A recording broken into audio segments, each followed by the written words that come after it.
Hello, everyone, and welcome to Wowhead Weekly number 269. We had a short break last week, but we are back at it with all of the news so far. TBC pre patch is up and running. You might have jumped into the game yourself. I know I have.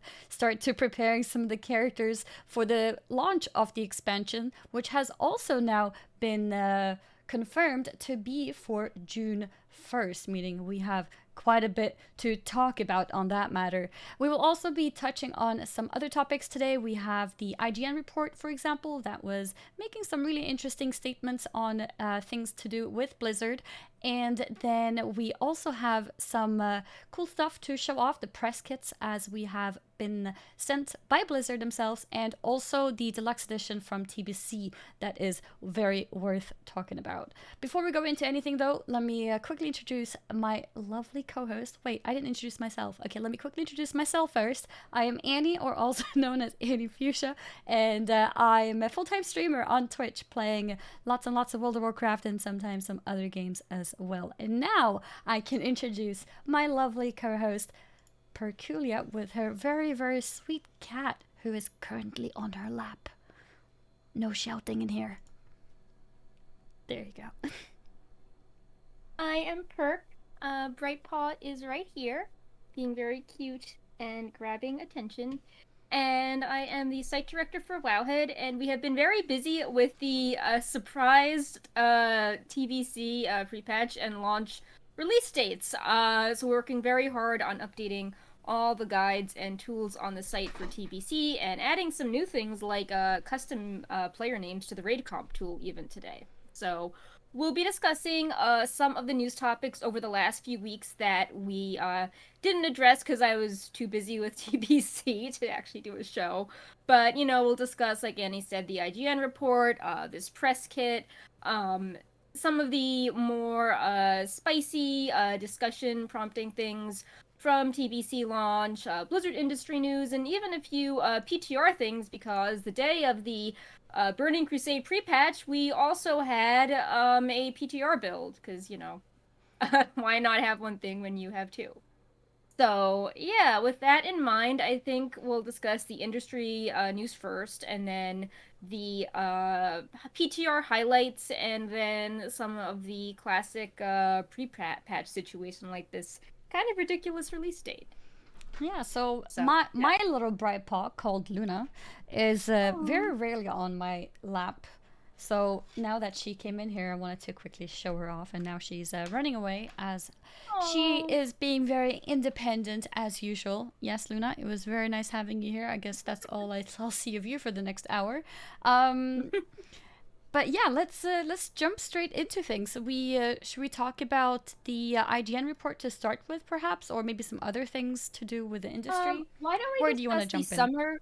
Let's discuss the Summerfest thing first because I think that's interesting speculation with will Blizzard announce something big at this convention, and we also get those summer themed mounts from this event that just kind of popped up on the horizon without me really knowing about it. So That's a great idea. yeah. All right, so let's talk about the Summer Games Fest. What is the Summer Games Fest to start with? So it's a big event that has 35 different companies in the industry present. It's an all digital video game expo where developers show off their latest projects starting Thursday, June 10th. It's also paired up with Twitch Prime, and you'll get some sort of game drops related to that.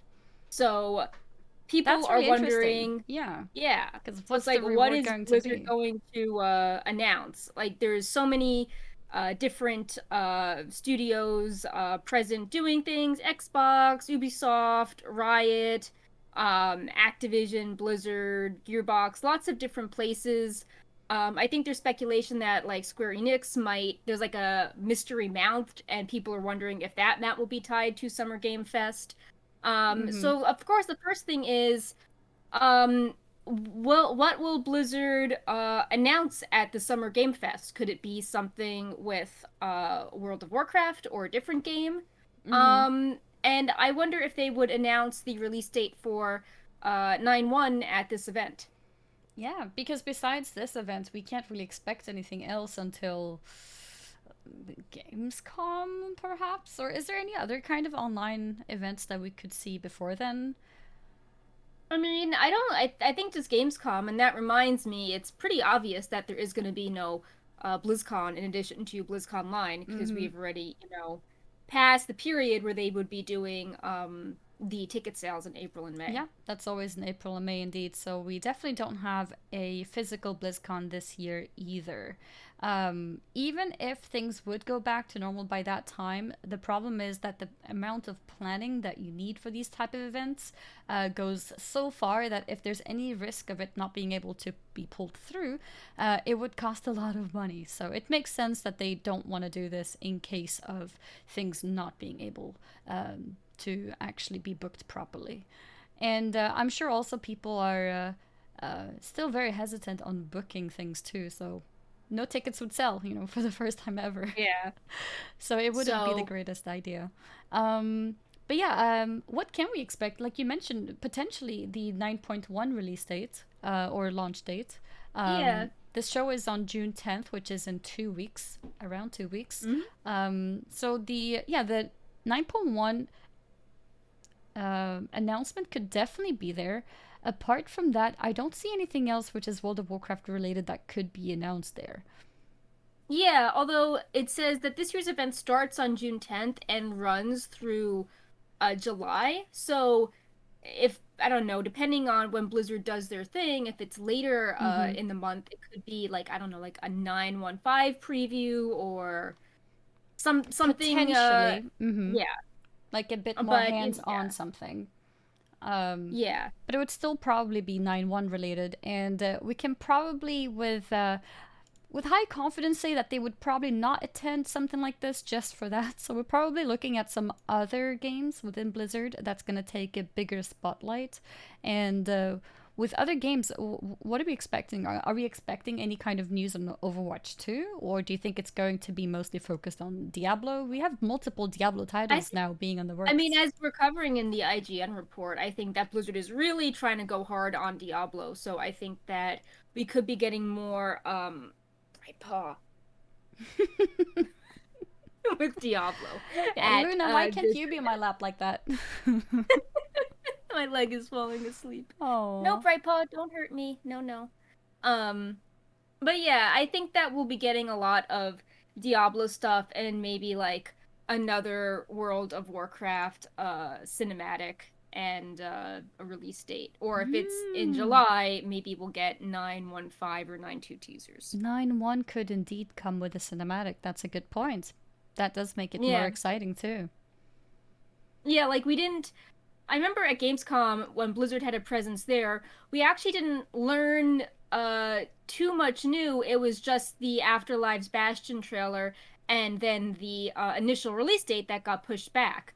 So, Yeah. Blizzard doesn't need to do something super in-depth presentation to make a point. They could even do something like, here's the 9-1 release date, cinematic trailer. Oh, and by the way, we're going to recap the patch for, all the casual people here for, the other game studios that aren't familiar with, the week updates on the PTR. So Mm-hmm. some of it, I can see some of it like being a little repetitive for people like us, but the Yeah. release date and the cinematic being new.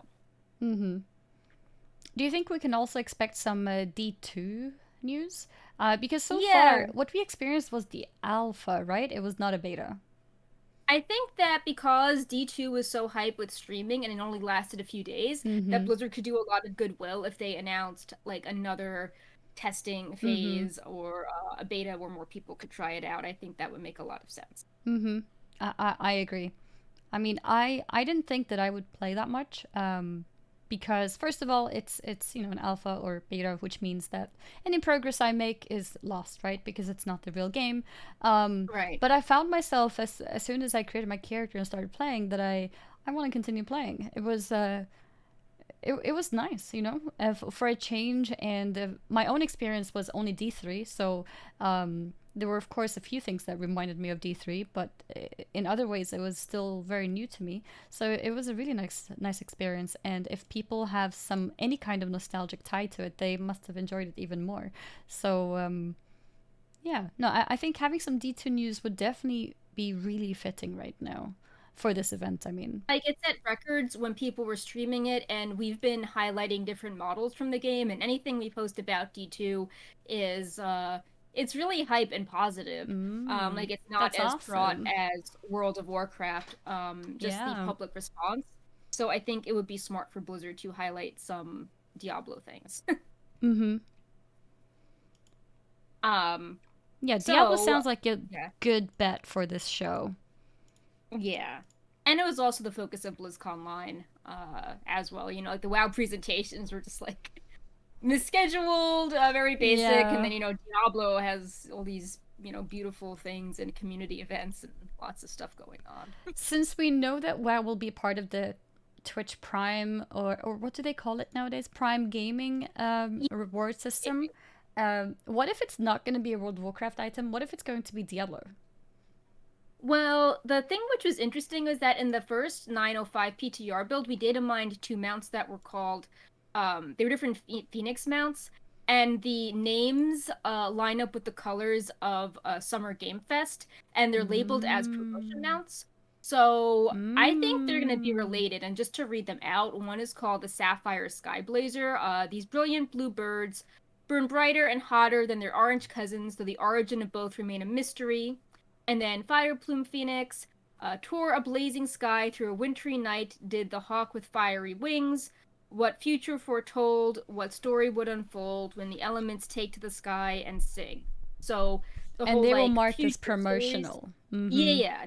So like the future story, and the bird is, burning hot like the summer, and seeing how Summer Game Fest has this globe that's like magenta gradient going to purple and blue. It seems to fit the colors of that. Interesting. Yeah, no, that's a good point. That's a good point. I could definitely see that happening. And having two mounts makes it interesting too, because maybe that means if you get one drop, you still want to stick around to get a second drop too, potentially. Yeah. And because this was added in 905, I think um they add stuff in the PTR that they think this was added in 905, not 91, actually. So to me, that shows that they the thing it's the promotion is going live before 9-1 because they purposely put it in the 905 data. So 991 PTR went up. We did not see these mounts at all anywhere on 91. So it's Mm-hmm. like, well, you clearly want this to be an event that is happening before 9-1 is out because you rush to get them Yeah, out in 905. I see what you Uh mean. Mm-hmm. so it's like, well, this event is, I assume it's going to take place before 9-1. Imagine Judge, tomorrow, yeah. 9-1 has now been confirmed for June Yeah. 9th, right before the Summerfest. Yeah. So yeah, so I do think that this event would make sense. Yeah. I think that they don't sound like TBC. We already got our TBC promotion mounts. We already have the 6 month subscription. The timing isn't right for another one. So I think that this event could make a lot of sense, especially if there's speculation that other studios have like mystery unannounced mounts that could be rewards for this. So Mm-hmm. I think that's what's going on with this Summerfest. Gotcha. Yeah. Well, that'll be interesting to see. So in 2 weeks, June 10th is the Summerfest, and that's where, or Summer Games Fest, where we can see what Blizzard wanted to announce to us. It's gonna be interesting to Yeah. see. And with So that, on to the other yeah. industry news that we mentioned earlier on today, the IGN report, which was touching a lot of interesting parts to do with Blizzard, like the Blizzard departures, the different people who have left Blizzard, and what it could mean. And I don't, it was a pretty interesting report, as it was I mean, talking. Mm-hmm, I was gonna say, like, if you're watching the show, we've been covering more industry news than we mm-hmm, have in the past because there's just been a lot more comings and goings and people from Blizzard leaving, but forming studios that sound like really similar to what they used to work on with, a lot of their friends at Blizzard. And yeah, it makes sense that a major outlet would want to do some, ow Brightpaw investigative journalism and, see what's up and look in, examine the claim. Are more people leaving than before? Has the culture changed? Are there any reasons why someone would want to work somewhere else as opposed to Blizzard? And there was a lot of interesting details with it. Some parts up for interpretation, but there were some parts I actually was unaware of, like the profit sharing kind of bait and switch, which was sad. So the whole report is definitely reading, but we're gonna discuss the most important things right after I put Brightpaw down so he doesn't claw my leg. Brightpaw, time to go down. Good baby. There we go. Okay. All right. So, Yeah. the first thing that the article discussed was how the lack of releases recently. Brightpaw, go away. The lack of releases recently definitely had effect on morale. And while the report didn't specifically mention it, I wonder if Blizzard is feeling the effects of Titan being canceled.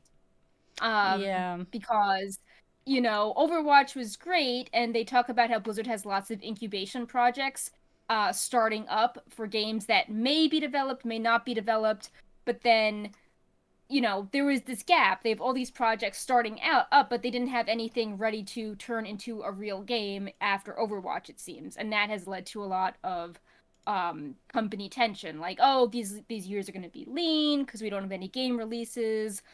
Next year will be better. And it definitely has seemed to take its toll on the employees and also public perception, especially when, Riot is announcing so many games in different genres and Yep. launching other things like, Valorant. Mm-hmm. Valorant has been quite So successful yeah, as so well. what did you think of that part with the gap in releases? Like obviously with WoW, it's still a lot to play. Wait, did Brightpaw? Okay, did he Oh. mute me? Okay, I think we're good. Okay. No, yeah, you're not muted. You're good. He is typing away. Oh, he's So, typing. Okay. can you hear me? Yes. Can you hear me? I think Brightpaw did something. Okay. I can hear her. Hello? I think she can't hear me. Wait, I need to type to her. I'm just gonna let you guys look at something as Annie, I. hear me? Yes. Can you hear me? I cannot hear Annie. Okay. Brightpaw.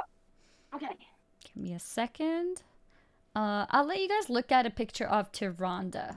Okay, I can There hear we you go. now. Oh, you can? All right. In that case, Yeah, let's go back. Brightpaw just sat on something and Okay. then muted me. Yeah. Well, he muted you, not me. Yeah. But yeah, I was all like, Annie, what do you think about IGN and like the delayed release schedule?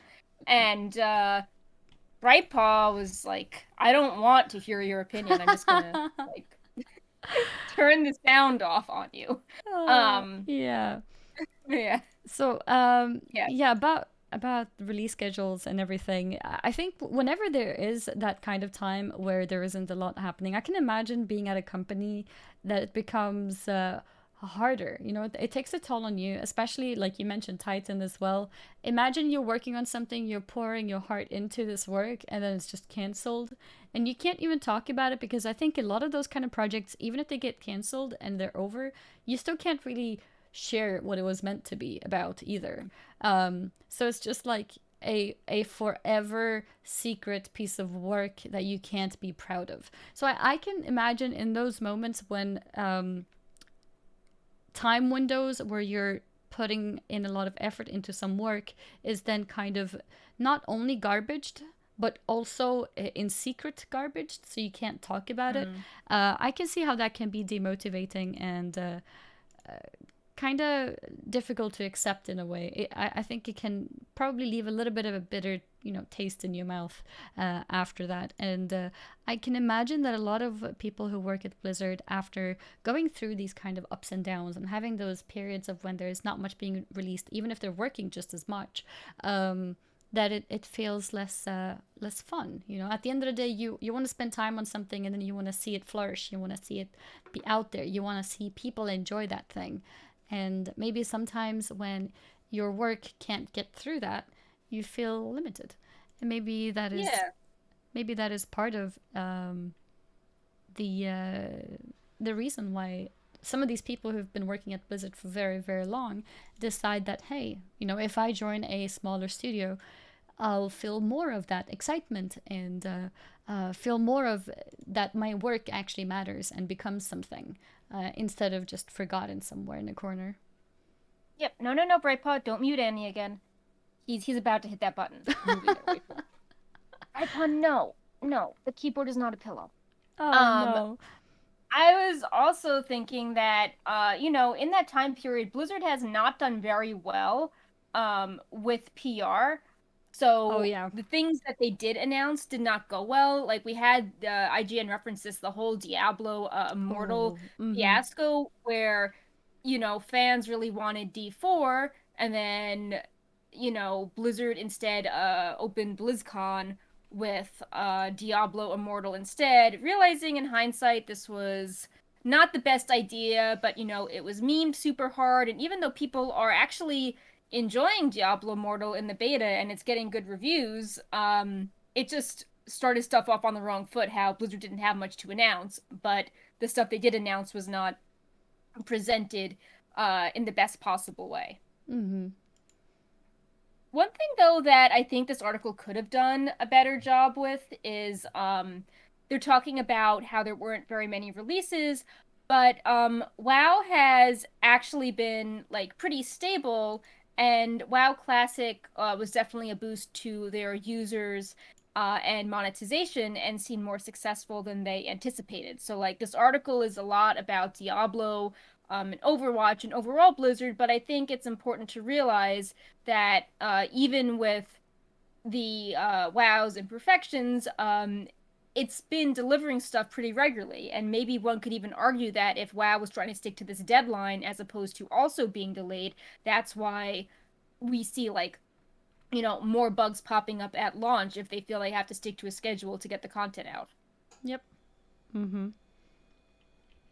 Um, so the next thing the article talked about was high level departures. Obviously, Jeff Kaplan leaving created a lot of waves. He Yep. was like the last like big name person. People were wondering if and when that he'd leave. And it is interesting to note though that a lot of these spin-off Blizzard studios have not some of them have announced partnerships or that they're working on games, but they haven't released a game yet, actually, which I think is interesting. Mm-hmm. So it seems Because it like there takes might be time, right? yeah, it does. It's just like, a lot of these new places haven't really proven themselves yet. No. Mm-hmm. So it's like this balance of at Blizzard things might not be perfect, but like the system like pushes a game out, while if you go it alone with friends, you might have more creativity, but you haven't actually um gotten the product out. Like I was reading, I forget who it was, but someone was saying how at the new studio he was the developer, but he was also managing like social media for the company, and I'm just like, Yeah. that sounds like horrible. Like the guy's like, oh, this is fun, and I'm like that gets old really quickly when like like things blow up and now you're doing, two jobs and bad focus. Like you should really Yeah. get a person just to do that, like social media. I mean, Um that's like one of the good things with a bigger company, right? Because then you yeah. get specialized people for all the different roles. And like you said, now that they're starting a new thing in these smaller studios, that will be part of the negatives of it. That they don't have a full spider web or full tree of all the different branches and where all the people are supposed to be. So it does mean that a lot of the steps of creating a game will be slightly crippled and might take a little bit more time. And who knows how many years it's going to take before we actually see the first, the first is result of a Dreamhaven game. it might take some time, and then on top of that, is it good, is it bad? Like, there's so many factors to everything. And I kind of I do admire that they want to do this, that they want to get together and kind of start again from zero. And that's a risk that a lot of those people can take because they've been in the industry for so long. A lot of these veterans who are well off enough to be able to take a risk like this. And that is also something that's not really possible for Bob here, who's been maybe working as a developer for 2 years, and he can't really risk his job going to join this startup thing. But it's going to be interesting to see how and what they will produce at these companies. Yeah, I mean, there was sort of 2 points related to that. Also, sort of about differing standards. Like, if a WoW dev was like, "Oh, by the way, I'm managing social media," like there would be an uproar that the guy was Oh not, yeah. focused on his job. But when the startup culture, it's like, "Oh, you're multitasking, how cool." And likewise, Blizzard is sometimes rightfully under fire for, being in this expensive, relatively remote area, Irvine, not close by to a lot of stuff, very difficult, expensive to live in, especially if you're starting off. But, a lot of these studios are still in Southern California or Irvine. And it's like, well, it's going to be difficult to join those studios as well if they're just, in the exact same town. Yeah. Like that's not exactly accessible to other people, although I suppose they could pay better, but it's still a big location change as opposed to being in like an area that's maybe more of a major city or has public transportation or better cost of living. Mm-hmm. Um, Also, in high-end departures, I wanted to highlight Blizzard did respond to IGN, touching upon the situation where the StarCraft development was winding down. They made the announcement around the time the team formed their own studio.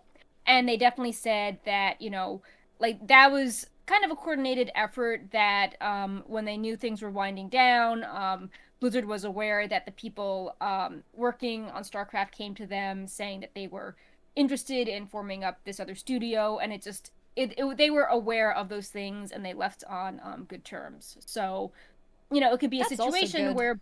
where Blizzard did not see like corporate mega value in developing this, but with a small team of people that were maybe financially stable, maybe they wanted to continue developing this genre on their own with less corporate red tape or large profit margins to have to care about. Mm-hmm. So, yeah. So this next part on increasing pressure, um it was pretty bad to read because they were talking about like corporate culture, and we discussed last year how Blizzard wasn't really paying enough, and there were the spreadsheets going around of Blizzard pay compared to pay at other places. And the thing that stood out was that in early 2020, when COVID happened, Blizzard saw a burst in profits, and it seemed like there was going to be a really large profit sharing bonuses at the end of the year. And Mm-hmm. then when things declined, as COVID cases declined and people realized they can't, marathon video games for, 9 months straight working from home. Their numbers declined, still being very strong though. And as a result, the corporate was like, "Oh no, profits went down. We can't give you the money Yeah. we estimated at the start of the year. It's only going to be half of that." And that to me is like really bad for morale because like no company should. It's like you were getting punished for not maintaining record COVID profits. Like you're Yeah, setting an that's really unrealistic bad. goal. Mm-hmm. Like it's so like it's I don't know, it just feels like corporate was trying to be cheap, or they shouldn't have if they had this unsustainable goal, they shouldn't have announced it. But it's like you had a big burst with COVID. I'm sure you could have done better with profit sharing. Mm-hmm. Like, it just feels very cheap, like they were looking for an excuse to, Mm-hmm. get out of that. And Yeah, it's so like I you've seen, yeah, it's very sad reading about that. yeah. I read it too, and so my knowledge on corporation things is very very limited. So this profit sharing thing, is it that they by themselves wanted to announce this as a bonus to everyone because the company was doing well, and then they decided to kind of take it back halfway? Is that what happened? So instead of doing a holiday bonus program, they now call this profit sharing, where the payouts go into your salary directly. And it seemed at the halfway point that there was going to be a big buyout, seeing how things were, trending upwards. But then when the payout came at the end of the year, it was about half the amount as predicted.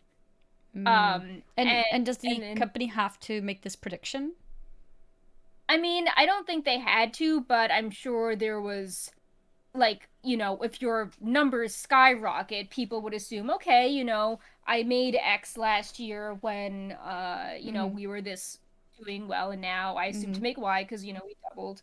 And apparently this was enough of a thing where IGN got an email Mm-hmm. internally sent, and J. Allen Brack said that the lower number was due to reduced second half profits for 2020, promising better times ahead, like Diablo 4 and Overwatch 2. And a lot of people are then Mm. like, okay, we've had this, you keep saying this excuse that we don't have the games releasing. We had the 5-year break without the games, and, it's always, if we can deliver on our stated plans, the next year will be good. And it's like, well, what about World of Warcraft doing well? What about the pandemic boost? Classic. What about Mm-hmm. WoW Classic in 2019? It just seems like this lack of a game release is really overshadowing things and kind of being used as an excuse As an to excuse. uh Yeah. yeah. Yeah, because So I think so. I'm not sure if this kind of prediction had to be done in the way that it's been done. I'm not sure how the cooperative things there actually works. But it seems to me like they needed to maybe predict something lower or not make any prediction at all or something to not risk this disappointment feeling. Because I think that's really really bad for morale, like you said. Telling someone that they're doing a good job and then later no, you're actually not doing a good job when it's not even their fault, because that's just how the cycle of things sometimes works out, especially with something like COVID randomly hitting the world and randomly deciding that hey, now everyone is going to be working from home, everyone is going to school from home. So I think it's pretty awful actually to then suddenly be like, oh no, sorry, couldn't keep up with the numbers, so too bad. Shadowlands, it's like they delivered a game during the pandemic. Um, they rescheduled it to basically a holiday weekend in the United States, Thanksgiving, when many people, take the week off. It's a big holiday there.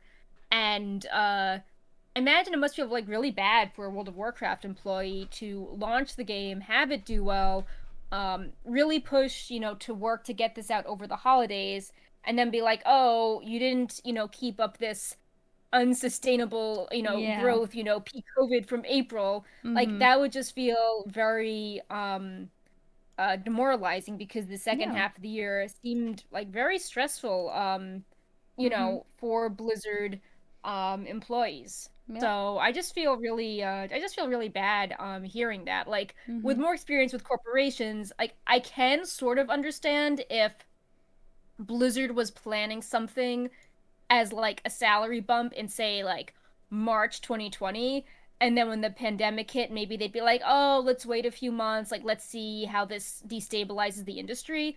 But at this point, after they've, benefited from a year of COVID, people staying at home, and have been reaping the profits, it seems very strange to act cautiously. Mm-hmm. And it also seems strange with, again, all these studios popping up. We've I just, critique them that maybe the new studios are like all in Irvine, but there are studios around the US. People can say, you know what, I like, working from home, or maybe I could go work at a different place that has more pay or a better work from home policy in an area that's like less expensive. So I feel like Blizzard needs to be doing things to lure and retain their employees, because I think COVID is making a lot of people like take a serious look and be like, do I really need to be, in Irvine? Yep. This other studio pays better. That sort of thing. Mm-hmm. Yeah, definitely. Um, and then yeah, finally the last part, looking ahead, um, it's interesting because they actually got Ian to say a quote, and Ian said, what did Ian say? Oh yeah, he said, "We were about to turn the corner into a really exciting time." Ian Hazacostas says optimistically, "I think Blizzard has long development cycles. The games that we make are not games that are produced and turned around quickly in a year or two. People have seen what's in the works with Diablo 4, with Overwatch 2, and are incredibly excited about both of these games. We have other projects that are in the works, and I think folks around the world will be seeing before too long what we're up to, and I can't wait to share that with them." So Mm-hmm. that's interesting because, this Ian quote doesn't mention WoW at all. So, like obviously Ian is working on WoW, but, the focus of this article definitely was about the gap in new games caused by Diablo and Overwatch. Um, and yeah, I think it would have been nice if they actually addressed WoW more, because it seems like WoW has been chugging along, giving the regular updates. So I think it would be interesting for Ian to talk about like WoW versus these other franchises. But yeah, this was a very interesting quote to be like, oh, here's Ian talking about Overwatch. Like, not Mm-hmm. usually what we hear Ian talking about. Also, I haven't followed the Overwatch 2 updates, but aren't people quite upset about how that's been going? Oh, the Overwatch League? Yeah, that has not been Oh, I meant super Overwatch well 2 received. in general. Like, haven't people been complaining about how there's like no updates and the voice acting still hasn't been done, Yeah, so it's so far away? yeah, it's definitely far away, and obviously Jeff Kaplan leaving will, Mm-hmm. it's presumed to be causing delays with development. Obviously he was close to the team, and I'm sure the replacements are very strong, but there's still a transition Of course, a period slight as feeling of well. loss, almost, because they're used to working under him and now they're not. So it's a bit of a getting used to feeling for sure. I Uh, also feel like the delays kind of lead to more delays because it's like, okay, we want Overwatch 2 to be a fresh take on the genre, and then it gets delayed, and then you look at it and you're like, okay, well, now some of these concepts aren't as like popular on Twitch. We should, tweak the game to, be different. And then you have like another round of delays, kind of like Heroes of the Storm. It was meant to mm-hmm. capitalize on MOBA trends, but by the time it came out, the landscape was different with games. Mm-hmm. So, yeah, so, obviously, um I mean, it's, reading this article, I don't just want to, harp on Blizzard. Something that I would like to see out of this is Blizzard doing a better job with their PR to, not bungle things they announce like Diablo Immortal, but also to, just be competitive with their salaries and bonuses and all of that stuff. Like you see people all the time being like, "This was my Blizzard salary. Then I went to Riot, and like my Yeah, salary has doubled between the yeah, raise and that my is bonus." worrying. Yeah, Yeah, and that is worrying. And these are it's also worrying. This little cat. Spider-Man over there. Yep. um, I forgot what I was gonna say. I wanted to comment something else as well. Oh, the Riot versus Blizzard salary Oh yeah, yeah, discrepancy. yeah. Or Riot versus Blizzard salary is worrying because Blizzard is doing well as well. You know, it's not like Blizzard is having issues not being able to sell their game. They're still increasing in their income or in their profits. Sorry, so they should be able to, you know, increase those salaries, especially when they're also laying off a bunch of people as well. He's sitting there so comfortably. Bright Paws like, I'm gonna talk about feral druids in TBC now. Yep. When is it feral time? I Um, wanted to comment on the whole thing of a brighter future. It feels yeah, like with Ian's comment here, I'm gonna read it again. We're about to turn the corner into a really exciting time.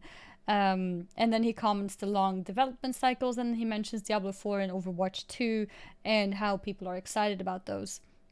And if we think back to what Brack said if we deliver on our slate of plans, we expect 2021 and 2022 to be great years for Blizzard. I think it's interesting that they were both on par with each other there. yeah, Maybe Blizzard strongly believes that they are about to turn a corner into a really good couple years very, very soon. And maybe these layoffs were a part of trying to make that happen. I don't know. yeah. I mean, I have two thoughts on that. One was, there was an interesting report, I think, from Massively OP a few weeks ago, noting that while the profits at Blizzard seem good at the quarterly reports, if you like read between the lines and look at some of the numbers they don't highlight, their active user base has gone down even with COVID. So like people are spending more money, but they're not attracting new people. Mm-hmm. And that's not something Blizzard's going to, That's not highlight good. at an No, investors call. no. But, with that, if you read between the lines, you could say, is this a number that the executives are concerned by and they don't want to go all out with spending or celebration if their user base is declining?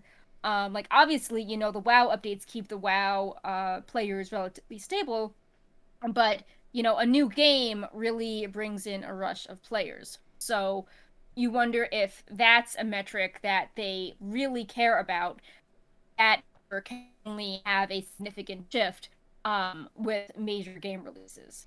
You're Um, lagging a little bit now. right, Paw, what did you do? Right, Paw, test. I can hear you. It's mostly your Okay. camera, I think, that's lagging. Oh, So maybe right, you're Paw. okay. Okay. Yeah. So the second thing I wanted to highlight was that at the start of the article, they talked about how the back-to-back successes of Hearthstone, then leading into Overwatch, initially led to a sense of relief that the studio was back on track and like they recovered from Titan, and it was like a mini renaissance, and they started up all this incubation projects. Was Titan before But Hearthstone? um, I think it was being worked on or canceled around the time of Hearthstone, but like Okay. Overwatch Mm-hmm. definitely came from Titan, and Mm-hmm. like Chris Metzen went from Titan to Overwatch. Mm-hmm. So I think like, Blizzard was, riding a similar burst of a few years of successes, and then we saw how that like quickly soured into this Yeah. period without games. So it's like I'd also be concerned of, okay, well, if we get through 2021 and 2022, is 2023 gonna suck again? Like, is it Probably. gonna be a Yeah. same situation of, oh no, like we have Yeah. no incubation projects, like time for another 5 years of, Of no nothing games. interspersed with, Cataclysm and Mob Classic. So Yeah. Maybe that's I when think, Dreamhaven will plan their launch. Guys, yeah. let's launch our game in 2023, January. Yeah, I mean, I do think that there is something. Maybe like the IGN article didn't state this. This is just me reading between the lines, but I think there is a parallel how the article opened with talking about several years of success and then it led to this kind of valley. And then the article closes with, "Oh, we're going to have several years of success again." It's like, well, the implication is that it could go down again. Yeah. So, yeah, I mean, and it's also like they're setting themselves up to fall if 2021 end of the year hits and it's like, oh, our profit sharing wasn't as high, or Mm-hmm. this bad thing happened. Like if any scandal comes up after Blizzard tries to hype up how good, the year is going to be, that's going to make them look bad. Yeah, for sure. Because it definitely does feel like they're trying to really hype up their new titles that are coming soon. Or, Yeah, and like, as we'll cover with TBC, obviously the extra monetization options have caused a lot of backlash with users, so It's more nuanced than that, but your average player is, reading this and they're like, Blizzard people leaving, salary issues. I see more ways Blizzard is trying to get my money. Like, this is a weird situation, Mm-hmm. Like, they're making more money per user and people aren't being paid well. So it's kind of an odd in between situation we find ourselves in. Mm-hmm. So, if you don't have any closing thoughts on that, I wanted to follow up quickly with something Dreamhaven was actually doing. But if you have any final thoughts, I'd love to hear them on the article. I think those were my thoughts for now. If I think of anything else, I can quickly like tie back to it. Yeah. So yeah, we can talk about these new partnerships apparently that have been announced.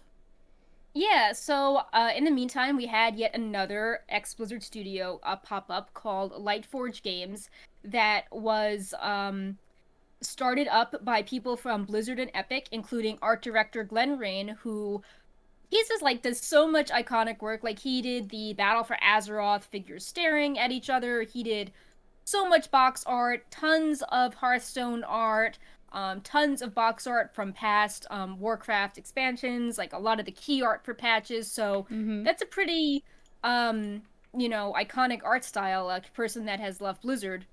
And they formed Lightforge Games maybe a week or two ago. And then Mike Oh, was it Morhaime that Studio. that recent Lightforge Yeah, Games? yeah. Yep, it was super Oh. recent.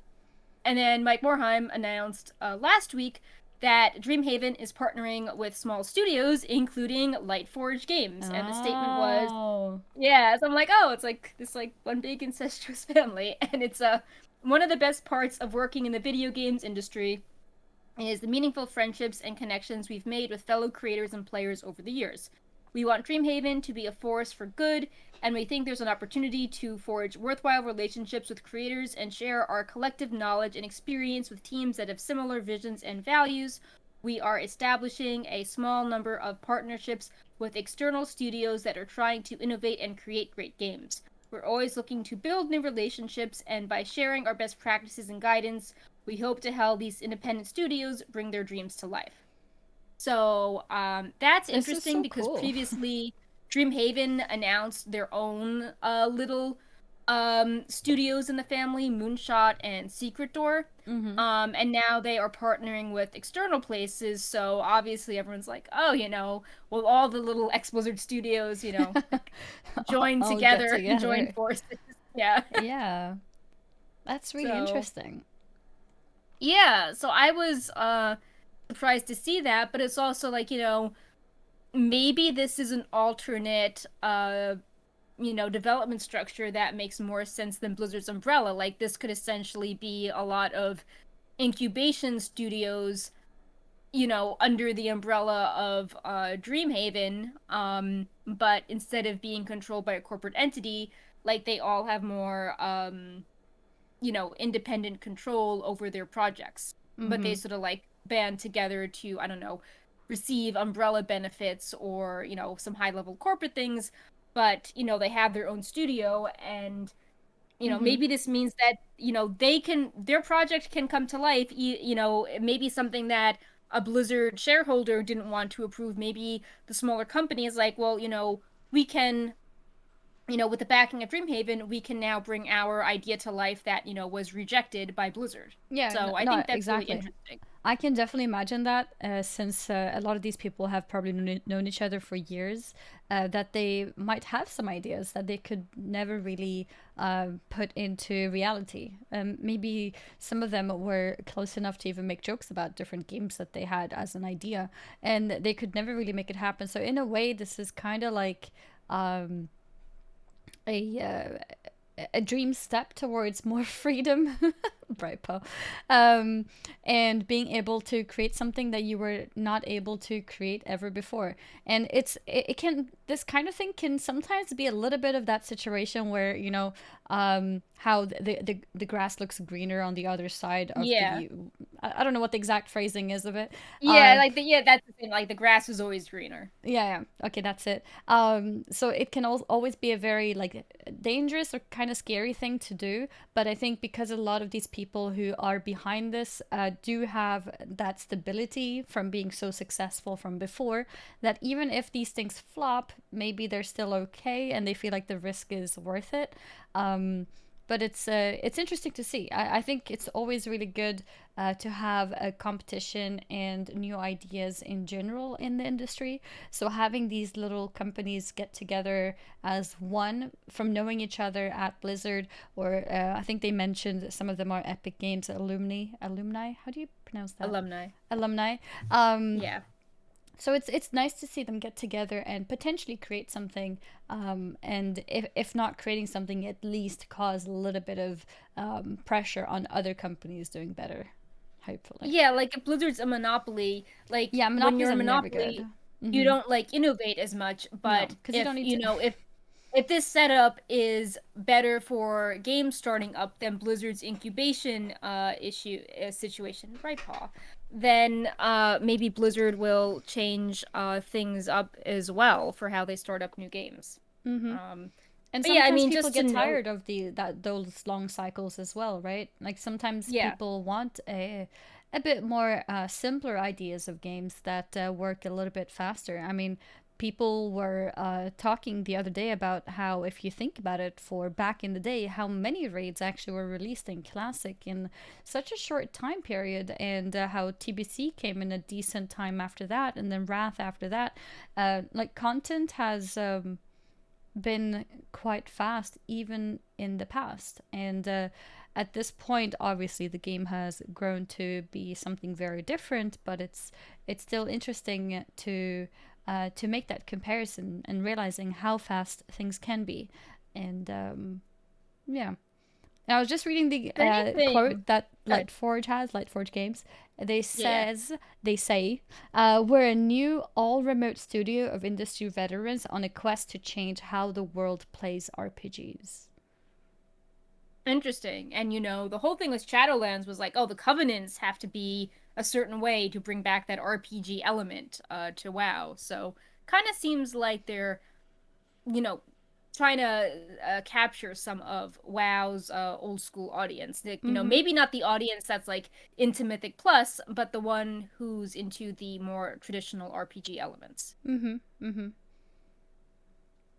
Um, so yeah, so we wanted to discuss a few things from the PTR. I actually believe the PTR data mining is starting up very soon today because everything has to be at the same time. Mm-hmm. And then we can discuss the very special TBC release date situation. Sounds So good. So I gave a little bit of a spoiler to this first topic here. yeah, I think that's fine. The Yeah, spoiler only contained a picture, but Stevan was very fast to point it out. yeah. But yeah, so what's the deal with Tyrande now in the PTR? So, we've covered a part of the quest line before, how it seems that the Winter Queen and Elune are related. We discussed this a lot on the show with Novel. How it seems that there's an intervention that um, balances Tyrande, doesn't have her consumed with the Night Warrior rage, and we seem to have a concluding little bit for this quest line where Tyrande has a new model where her eyes are now glowing again and they're not darkened by the Night Warrior. And when you see her in game, she still has the title of the Night Warrior and her armored appearance. So the appear to me, that symbolizes that she, has balanced the forces of the priestess of Elune, and then the night warrior powers Mm-hmm. within her. That Mm-hmm. she can control the powers now, as opposed to being kind of at their whims for vengeance. And then there was an interesting dialogue with Tyrande that sort of confirmed her new outlook and maybe the next phase of her story. I hope there's a next phase to her story. Um, Yeah. yeah. Honestly, it makes me happy to hear that there might be these potential hints towards the whole Night Warrior thing, not just being a phase and now it's over, but rather that she might potentially, still have it in her somewhere. And Yeah. that makes it all a lot more interesting because we were discussing this. I think it was last episode that it's a little bit sad if this whole thing becomes a big deal and it just disappears. Like, oh, it's over now, it's gone now. um, Yeah. I'm definitely a fan that she'd be able to control and use the Night Warrior magic in the mm-hmm. future, as opposed to having it be removed when she didn't even have like a big payoff moment with it. Like it No, just yeah, it feels. led to nothing. Yeah, I mean, it's like, Thanos gets to keep going around being a badass, Sylvanas with mm-hmm. her magic, how many cinematics do we get of, Thrall flexing his muscles with an axe? And it's like, oh, Mm-hmm. Tyrande has to just, be like, bad, you have power, like, and it just feels like a downer. Right, Pawn, no, Yeah. stop doing that. So yeah, in this dialogue that we have, she is talking to a Starseeker, who, if you've read the pre-patch novellas, she is the priestess at the end of the novella who is trapped in the temple of Elune, will not leave the city, and is giving comfort to the other inhabitants of Dornassus that can't escape. And the story basically ends with her praying to Elune as the fires consume the temple, and Elune appearing, not appearing, but Elune apparently hearing their prayers and putting everyone in the city into a painless sleep as the fires took over. So I think it's interesting Tyrande has this conversation because maybe Tyrande will learn that Loon did not actually fully abandon them and Mm-hmm. show the inhabitants mercy in the way that she could. But yeah, the Mm-hmm. actual conversation is Astari says, High Priestess, even in the depths of the maw, I could feel your presence. I knew you would not abandon us. And then Tyrande says, Thank you, child, but I nearly did. I was so consumed by the fires of vengeance that I was blind to the ashes at our feet. I see now that while many of our people desire retribution, what we need most is renewal. And then Astari says, As the new moon gives way to the full, as darkness recedes in the light, be it as the Night Warrior or the High Priestess, I have faith in your leadership of the Kaldori. And then Tyrande says, Then I shall endeavor to be worthy of it. Watch over us from the boughs of starry Illuminadore. And so, Tyrande now seems to be focusing on renewal, which I Yep. assume means a 10-0 storyline for what comes next for the Night Elves. Mm-hmm. It seems that she will maybe be less antagonistic to Anduin, although we have Illyria and Turalyon seemingly in war mode. Um, it does seem that Tyrande still has the role of the High Priestess or the Night Warrior. And there's an interesting parallel how, there's this constant theme of abandonment. We saw that the night elves that joined the Forsaken, even maybe against their will, they felt that Tyrande abandoned them. And, Yep. Tyrande's whole story was Elune abandoned us. Mm-hmm. So it's interesting how Astari is actually someone that's like, Tyrande, like, I believe in you. Like, I knew you didn't abandon us. I think that's an interesting parallel to the characters twisted by hate into the Forsaken that, believed that Tyrande had abandoned them. And it also Mm-hmm. maybe shows that Tyrande maybe had unrealistic, kind of like we discussed with the novel, maybe Tyrande discounted Elune quickly and didn't realize that Elune was actually helping them Mm-hmm. in the way she could. So I think that this dialogue is a nice one about acceptance and, not assuming the worst, and, like it's about renewal, like Tyrande Mm-hmm. said. And I think it's also interesting because now it kind of goes the opposite way. So Tyrande has been worrying about how she was abandoned by a loon, but now Starseeker talks about being abandoned by Tyrande. So it's like a whole chain of feeling Yeah. abandoned, and maybe Tyrande realizing that as well makes her feel like, I've got some responsibility here too. I also have to do my part in this. I can't just sit there and expect a loon to do everything, because there's Right. people who are counting on me as well. Yeah, and maybe if she continues talking with the priestess, off screen, she'll learn that Loon actually did answer the prayers in the final moments. Mm-hmm. So, and if when she has this conversation, she has the Night Warrior armor, but her eyes are clear once again. Mm-hmm.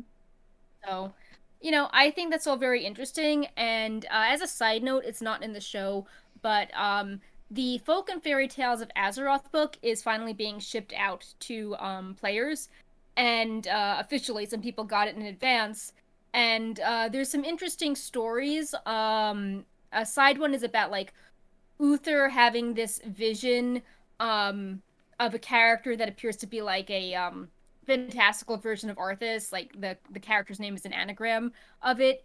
And the message is basically like if you come across a monster, it's better to defeat it with compassion. Mm-hmm. Um and it's interesting because I think we're seeing these parallel stories with Tyrande and Uther that like the vengeance they think they want the vengeance to get immediate satisfaction, but it kind of leaves them hollow and creates more problems, and then they actually end up letting people down around them and kind of like lose some of themselves in the process. They don't stay true to themselves. Mm-hmm.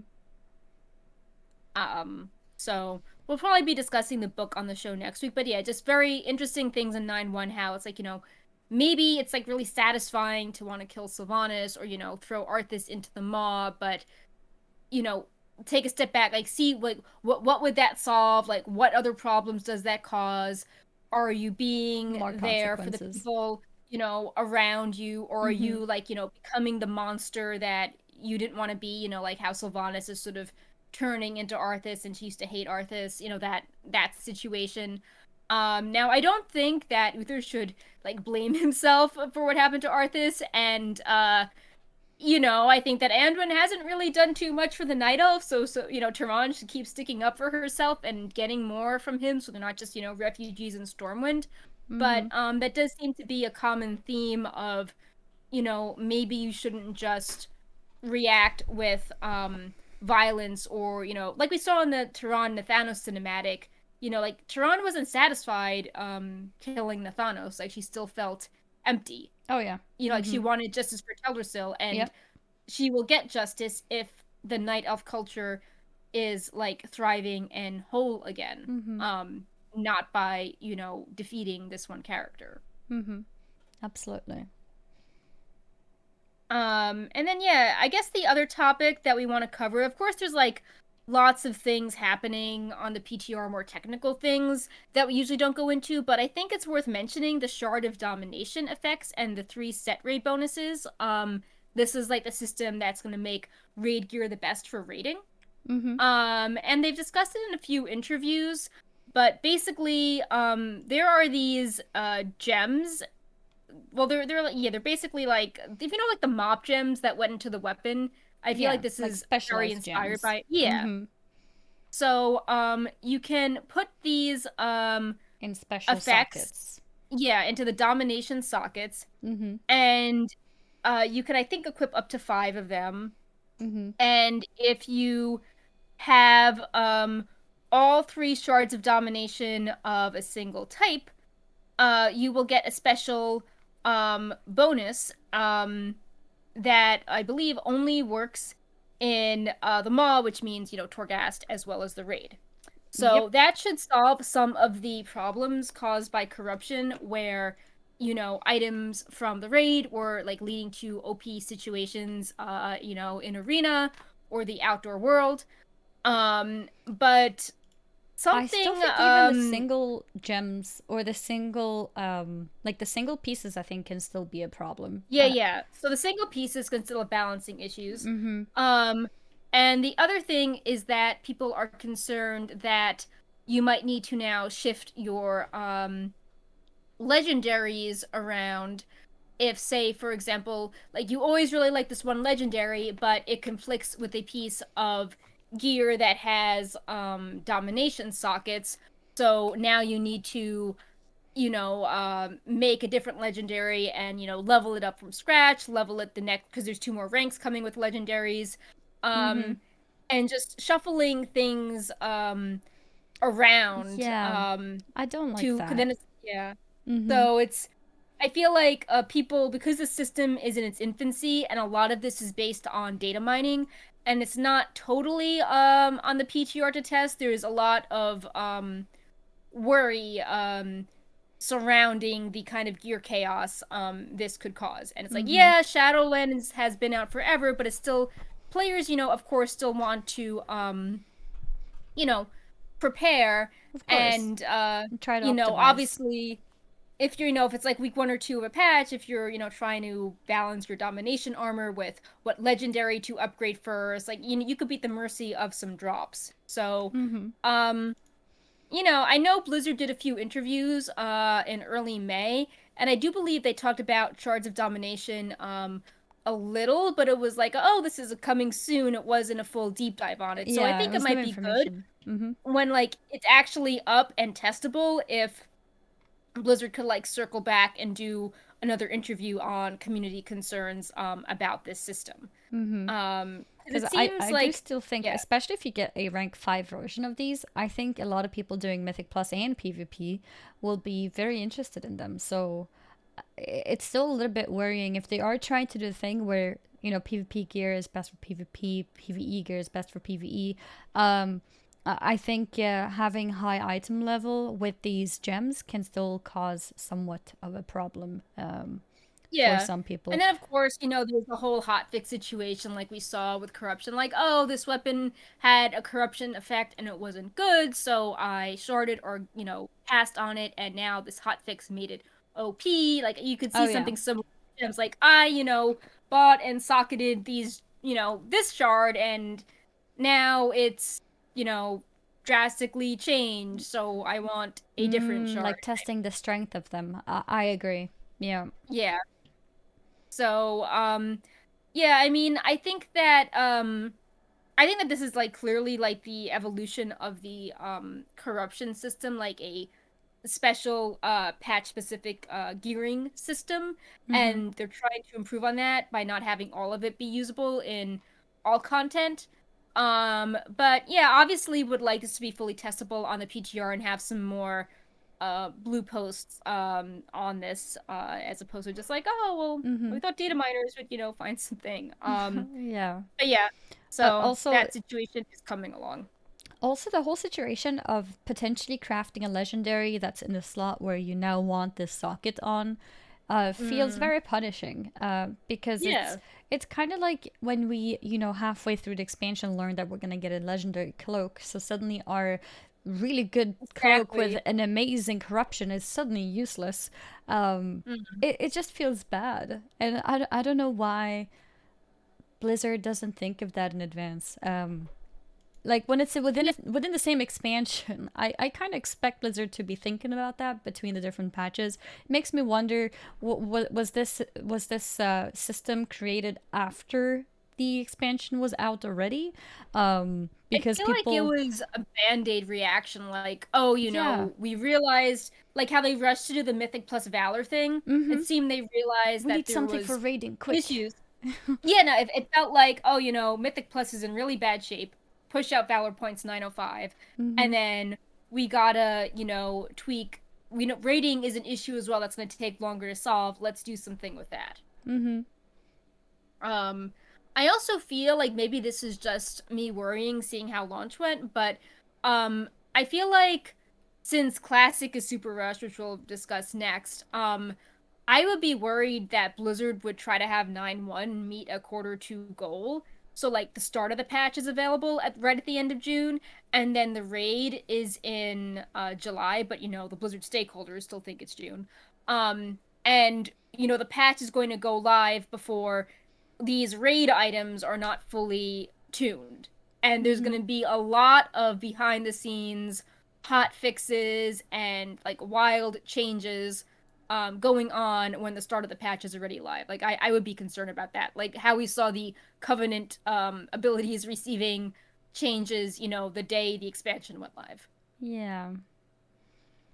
Like it's Other just than it's those, nice to just like plan your stuff in advance and not, yeah, yeah. not build systems on top of systems that makes your previous Yeah. gear kind of useless and have to restart some of the progress. Like, oh no, I spent a week figuring out if I should put this legendary on boots or cloaks, and now I realized that I made the wrong decision because of these sockets, and I don't know, it just feels bad, you know. Um, but I mean, I do like that they're thinking about having these different bonuses added as part of rating. Um, I just I think the system of how they're put there maybe just isn't the best. Yeah. I mean, it isn't fully up on the PTR like No, these set true. bonuses were just So things streamlined. could still change. Mm-hmm. Yeah. But like if there was rumors or industry speculation that this could be coming in quarter two, it's like, well, they don't have too much time to you know, tweak things or even get much testing on this system. Yeah. So, but yeah, like that's why just that I'm just concerned that they may push the like Corthia stuff live and Mm-hmm. continue to be tuning how these shards work until the raid opens a few weeks later. Maybe they'll give you a free like legendary swap. Yeah, I think that could I make think that sense that if would the system goes help at live as least. is. It's still a band-aid Yeah, situation, but if you have a band-aid solution to a problem, then you need you need a band-aid compensation for because I it don't think too. it's going to be super clear to players, especially those that have taken a break or playing classic. When they hear shards of domination, I don't think their mind goes to, oh shit, my legendary could be replaced by this slot. Like I think you'd have to really spell it out to players or Yeah. just give them the option when they realize. Yeah, and what about people who maybe like to play two specs? Or Right. in two different ways. So they have multiple legendaries, but they Mm, happen to be on the wrong slots. And now they yeah. have to go and farm the old soul ash to get the first few levels of the legendary. It just feels Yeah. punishing. Yeah. So I think we should talk a bit about our final big major topic is the state of of TBC, the pre-patch launch that occurred at 1 a.m. Pacific. The super accelerated schedule of pre-patch hitting last week with like 1 week notice. Mm-hmm. All the bugs, and then launch hitting 2 weeks after when everyone assumed we'd have like a nice long chill pre-patch to have a unique meta, with the Alliance Shaman and Horde Paladins, kind of like a, I don't know, phase 6.5. So, Mm-hmm. yeah, so the whole timeline, what were your thoughts on that? Were you expecting it to be that early? Because, yeah. No. Yeah. I expected, I mean, the pre patch is announced 3 weeks before now when the actual expansion is out. And we were talking about this too. We expected the launch of the expansion to be much later so that there's time Yeah. to build hype for it. And the pre patch itself is like it's a natural hype creation for the Mm. expansion as well. And even that part was like cramped to the most There was no minimum. hype. It was like a Oh, week. Like, yeah, it it's was like, just by like, the way, you have access to pre-part soon. yeah, and it was a really weird rollout because it leaked on the Heroes of the Storm launcher, and everyone was like, "That's weird." Like people were like, "This can't be true." And then, like 2 days later, there was a press release that said the dates and then announced the Dark Portal Pass and all that, but didn't give the prices. And Mm-hmm. everyone was like, monetization. And then in an Activision investors article, that talked about the prices. So it's like, oh, Blizzard announced the prices after all. They just happened to omit them from the main website you all read for your WoW info. So even if it was an oversight, it gave the vibe that they were like trying to hide Being these high sneaky, prices in a yeah. corner. Yeah. Um, so it was a very weird rollout. And then, yeah, Mm-hmm. pre-patch was a week after that. And Mm-hmm. then, And pre-patch for 2 weeks. yeah, Like, what was the point yeah, of giving 13 us days was the access? launch. Oh Yeah. yeah, because there were delays. Like, well, what was the Yeah. point of giving us Draenei and Blood Elf that early? Because they were talking about this and they made it seem like, yeah, you're gonna have access to Draenei and Blood Elf so you can level them up before the expansion. And it's like, with what time? I mean, people have made it, of course, because there's a lot of, invested people out there who know how to level efficiently. But for the regular player, they're not going to get anywhere in 2 weeks. And it's a lot of played time that needs to be put into the game, especially if you're not getting boosted. Yeah, and I mean, it's kind of along those lines. Everyone was, talking up how the honor system in the original TBC pre-patch received changes, and you Oh could yeah, get your rank 14 weapons easier. So if you weren't doing Nax, this could be a good, alternative. And to get people some gear forgot for leveling. Mm-hmm. that, the TBC pre-patch was a lot longer initially than this 2 week period, and I thought this was a hilarious solution. Blizzard, the sign of the battleground buff when you get the extra honor, the weekly event. Yeah. Blizzard just took that buff and stuck it in TBC. That was how they applied the hotfix to give you more honor. They're basically having the battleground holiday running in TBC pre-patch. Oh, It's when you mouse over, it's the same yeah, yeah, yeah, tooltip. yeah. So that, Oh, yeah. I see. How does that affect the whole honor sort of problem as well that happened? Because initially people were gaining a lot of honor, and then they reduced the amount of honor that people could get. Yeah, so then that led to the backlash of, well, now I can hardly get anything. Mm-hmm. Because it's only 2 weeks. So Blizzard was like, yeah, we realized that like you can't really they realized that you couldn't really get much with a short pre-patch and low honor, so they tried to enable Dark Moon Fair and this honor boost to speed things up. But it's just showing that you're not exactly replicating original TBC with all of these changes already. Oh yeah, no, absolutely not. Like TBC is lots of changes. Hashtag lots of changes. Yeah, and it's like Shorter if you're pre-patch. rolling a Druid, I think people were like, oh, I'm gonna take my Draenei or Blood Elf to Nax, or I can use the pre-patch to, gear them up in Honor Gear, and it's just like, well, you're not even gonna hit 60 if you're just a retail character, bumbling around. Even if you're a boosted character, by the time you figure stuff out and go from 58 to 60, you're not gonna be grinding enough battlegrounds if you play casually to buy stuff. Mm-hmm. So yeah, really confusing, and I feel like, I mean, clearly there were issues with the patch being 13 hours late.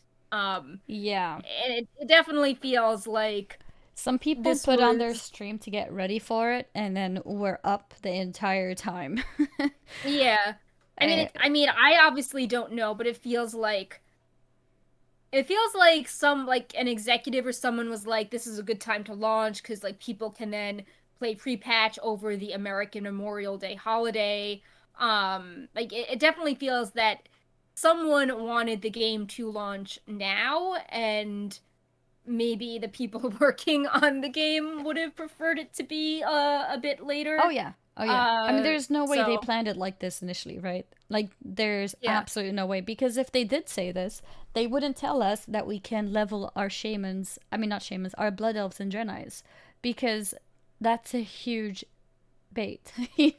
Like Yeah, two two people are weeks. like, oh, how do I level this fast? And then they get mad when you say dungeon boosting, and it's like, well, if you do want it to hit 60 in 2 weeks, then, Mm-hmm. Blizzard is sort of forcing people into buying a character boost or doing Mm-hmm. something very repetitive. And more time, Yeah. people might have more flexibility to experience other types of gearing, Mm-hmm. experience other content. Obviously, not the 1% people, but other people in the middle ground, the casual Mm-hmm. area, retail people trying it.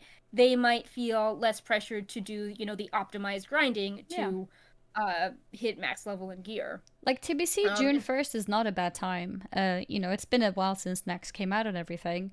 But then yeah. pre-patch needed to be earlier. But if they wanted pre-patch now, I don't think people would have minded if pre-patch was 4 to 6 weeks, honestly. Yeah, I mean, honestly, I think when the Heroes of the Stormly came out and like the June 1st date was shown, people were like, "Oh, so like that's the pre-patch date." And then I think people assumed that, pre-patch would be like June, July, and then TBC would be August like classic and take advantage of the American Labor Day Mm-hmm. holiday. Mm-hmm. But yeah, like you said, it just doesn't build up hype. Like with classic, we had so much hype. We had like press summits building up to it. They had the free weekends where everyone could play. Like, it Mm-hmm. was they did this like really long build up to it. And with TBC, it just feels like it's going so fast and Mm-hmm. there's so many changes and it's like remember when they said there's an LFG tool coming to Yes. Oh TBC? yeah, what And it's happened with just like that? where's the LFG We don't tool? know. And like, yeah, and then it's like, oh, UBRS got changed to 5 players, and then, people through a bug could like cross group for like raids and battlegrounds, and it's just like, what is Mm. going on? Like this pre-patch needed more time to settle and just be hype and have the streamers build it up and like TV ads, like all this stuff. It just feels very rushed. Yeah. Oh no, absolutely. Like I find myself, so I kind of took a break when Shadowlands came out from Classic. That is, Yeah. before that me and my community guild cleared all the different raids. So with Nax coming out at the same time as Shadowlands, Nax was the only tier that I never actually completed. Right. And with TBC pre-patch, I kind of want to log in and start getting ready because TBC is quite exciting with more features such as arena. So I'm Mm. looking forward to that, and so I like the idea of having characters potentially on different servers to be able to play with more people. Since arena will be your team will be server based, so if you want to play with people on a certain server, you need to actually be on that server. So I have leveled a couple characters now, one to level 20, one to level 15, and one to something else, and that's what I've had time with now. In the middle of playing other games too, and what else is going on, and I came back because pre-patch happened, right? So I can imagine a lot of people did exactly that. And I'm sitting there and I'm, very happy leveling new characters. And Yeah. I'm sure there's other people who are doing the exact same. Maybe they're a bit, more creative than I am. I'm just creating a lot of warlocks. Whereas they're probably, creating Well, warlocks shamans are and OP, paladins. so They yeah. are true, true.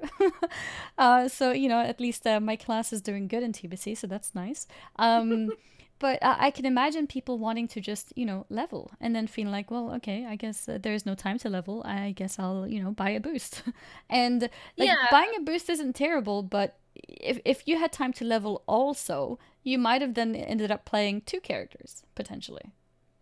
Yeah. I mean, it's when you said that you quit with an axe because of Shadowlands, which makes sense. I feel like that should have been another reason for the pre-patch to be longer, being like, hey, if you miss Nax the first time around because of Shadowlands, Yeah, why come not back now. try Yeah. Nax in this free for all pre-patch Mm-hmm. where um you can get like rank 14 gear easier. Maybe your retail friends that like quit in phase 1 can be like boosted up, so like maybe you guys are planning to do the early like Nax bosses or like seeing the later raids like Yeah, AQ if you're not good enough for absolutely. Nax. Like Mm-hmm. it seems I could have really turned this into um a different sort of situation, kind of like at the end of retail when you have, all your corruptions or all your artifact traits and you get Yeah, you're stronger. just Could have been putting it like a all fun, together. Yeah, and playing yeah, around. Mm-hmm. like, this could have been the equivalent of like alt catch up and like do weird OP things. It's the Wild West, parses are off. It's Mm-hmm. just people getting to experience stuff Finishing that maybe they missed legendaries. in retail. I Yeah. managed to get like 5 splinters or so before I stopped playing. So if I had a bit more time, let's say I did end up leveling as much as I could be bothered with, and maybe I got a bit bored of that, and it's still not TBC yet. I probably wouldn't mind jumping into some raids, just before the expansion hits, because TBC is around the corner, so it's kind of exciting. But now there's no time really. Like, I'm not gonna jump into Nax. Like, I have some characters that I want to try to level. Um, so I it's mean, definitely a missed opportunity.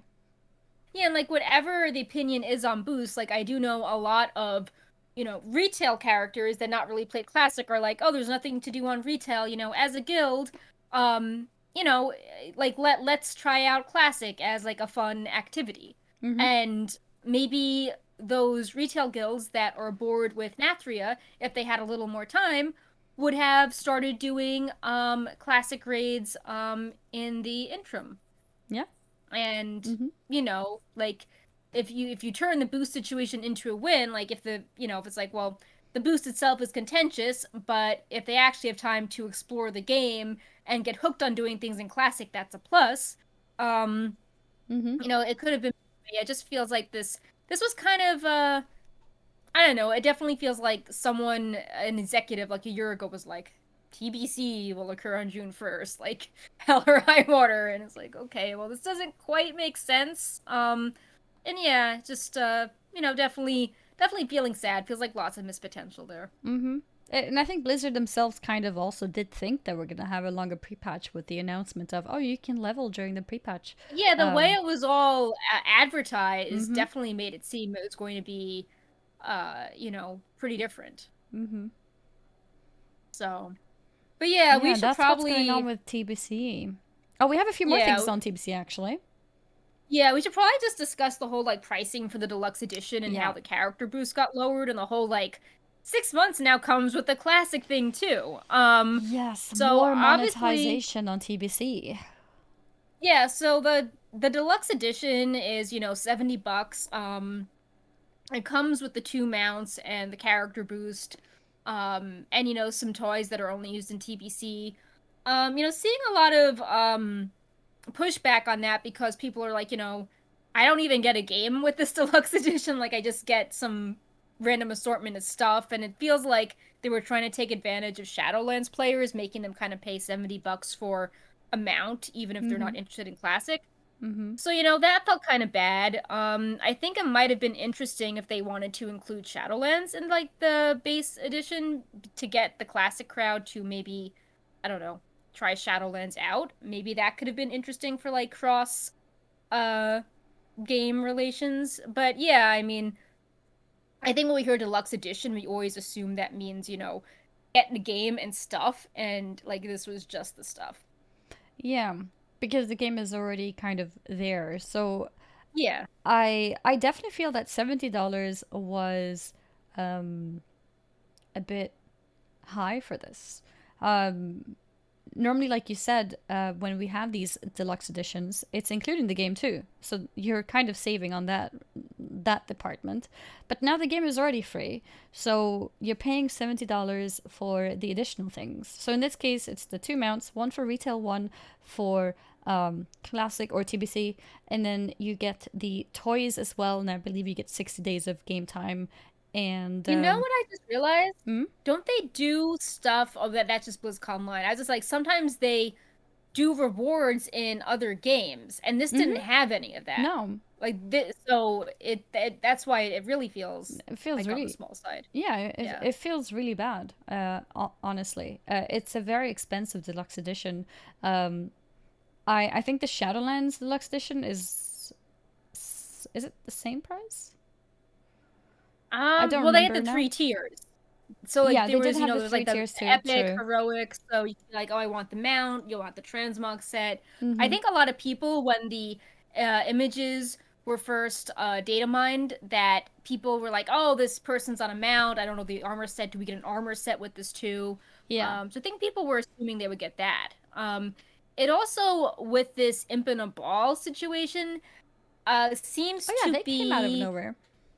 yeah, no, it's really bad timing because like the game was down for 13 hours, but their shop was being updated, and it's like, oh, by the way, if you subscribe for 6 months in addition to the mount on retail, you now get this imp in a ball toy on Burning Crusade.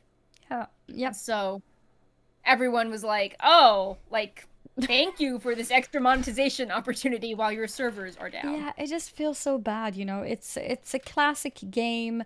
The game is meant to be free, and there's just so many monetization things on it. Um, I don't know. It feels a little bit too much. Yeah, I mean, like, as someone that bought a ton of what's it called? The TCG items in game in Cataclysm and Mop, it feels weird to have a I mean, obviously it doesn't it's two different servers, so it's not like, oh, like I already have this and now everyone else does because it's two different games, but it does seem strange how Blizzard is taking all these old TCG items that are now very expensive and reusing them kind of suddenly without warning, because then that, lowers the value of them if, someone paid for bananas and now everyone gets bananas. Mm-hmm. And we've seen three toys already used. We've seen the Dark Portal Hearthstone for Mm-hmm. the deluxe edition. We also saw the Fell Path of Fell toy, and now Imp in a Ball is another TCG items. So that's four TCG items used for promo stuff in the last year, and it's like, is Blizzard going to, move on to a mount, in the future? Yep. It just, I feel like that gets into a murky area. They announced they weren't going to have WoW TCG in Burning Crusade, so does that mean that they want to, I don't know, add even more stuff? Are we going to, after 6 months, are they going to be like, oh, instead of Imp in a Ball, you get a spectral kitty pet? Like, Mm-hmm. is they're gonna use something that people really care about that's really expensive at some Mm-hmm. point? So I just looked at the prices for the Shadowlands with the different tiers. So the yeah, base game is $40 as standard price, and the yeah, Epic Edition, so the big one, is at $80. So that means it's $10 more um, in total. But if you remove the right. base game from it, that means it's $40. I don't know if it makes sense to completely cut it off like that, but that means it's $40 for the mount, for the boost, for Hearthstone, for weapon effect, for 30 days of game time, uh, and for a pet. Oh, and a transmog. Maybe that's There's where. also the boost. So like someone could argue, oh, you get the Dark Portal Pass as part of this, Yeah, you do get a boost too, right? In the classic, which is in I the think TBC that's one worth as well. $40. So But you get a um boost in this one too, yeah, yeah, in the Epic Edition. that's right. So I feel like here for Shadowlands, all of that cost $40, and then all of that costs $80 for. I'm sorry, $70 for TBC. So that's 30 more dollars for an older game. Because Yeah. if you consider the fact that the base game is free, and I don't know, maybe that comparison makes it clear that it's quite a bit pushed up there. Maybe maybe if it had included another a clone as well, I don't know. It just feels like the deluxe edition for TBC should have been around $40-$50, I think, in my opinion. 70 is a bit of a push. Yeah, and then the thing which people kind of slept on at the start because the deluxe was like bigger news, and Mm-hmm. then realized after the shock of the deluxe and release date wore off, was that the character clone price was $35. And then when people realized that, they're like, oh shit, like that's gonna add up for every character. Um Mm-hmm. and fortunately Blizzard reduced it to $15 instead. But yeah, I feel like I remember posting it and being like, this sounds bad. Like, I'm Yeah. sure people would be outraged. And no one really was at first because there were like bigger problems. And then like a few hours after, people were like, Wait, oh, 35? that's not per account, that's per character. I have, X number of characters. This is like suddenly very expensive. Mm-hmm. So, I mean, it's good that Blizzard changed the price, but it makes you wonder what that process was, because they sent that survey out in April where Exactly. they So asked what was people the how much point they of would that? pay, and they gave everyone different amounts. as Yeah. to what they'd be comfortable with. So they had lots of data. We even Mm-hmm. covered it because, people sent the survey to us to cover. Mm-hmm. And it's just like, They must have gotten a did really good some, idea of what people would pay. So what happened? yeah, like, did someone error something? Did they, like, not have a big enough sample size? Did they not realize that, did the survey make it seem like it was, account wide versus per character? It's suddenly, I'm glad they changed it, but it makes you, I don't think they've ever just, like, changed the price of a service randomly like this. So, Yeah. right, but what are you doing? No. Come here, baby. Oh. He's like, I don't like this. I don't like druids either. Yeah. Um, but yeah, definitely a very weird situation. A And bumpy surprising start for because TBC. I thought Classic was handled so well. But it's like And it everything with was. TBC has been like leaked in advance from BlizzConline to the surveys announcing Blizzard was developing it to Mm-hmm. like the release date. Like every major thing has been, just yeah. Leaked and not, I don't know, just not a great look, basically, is what's happened.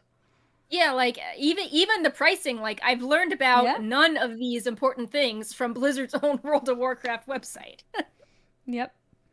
Um, And but to and the end, mount yeah, too. We yeah. we saw the mount so Oh long yeah, ago. we data mined that. It was like, oh, why Yeah. is this showing up not on the PTR? This is Mhm. bad.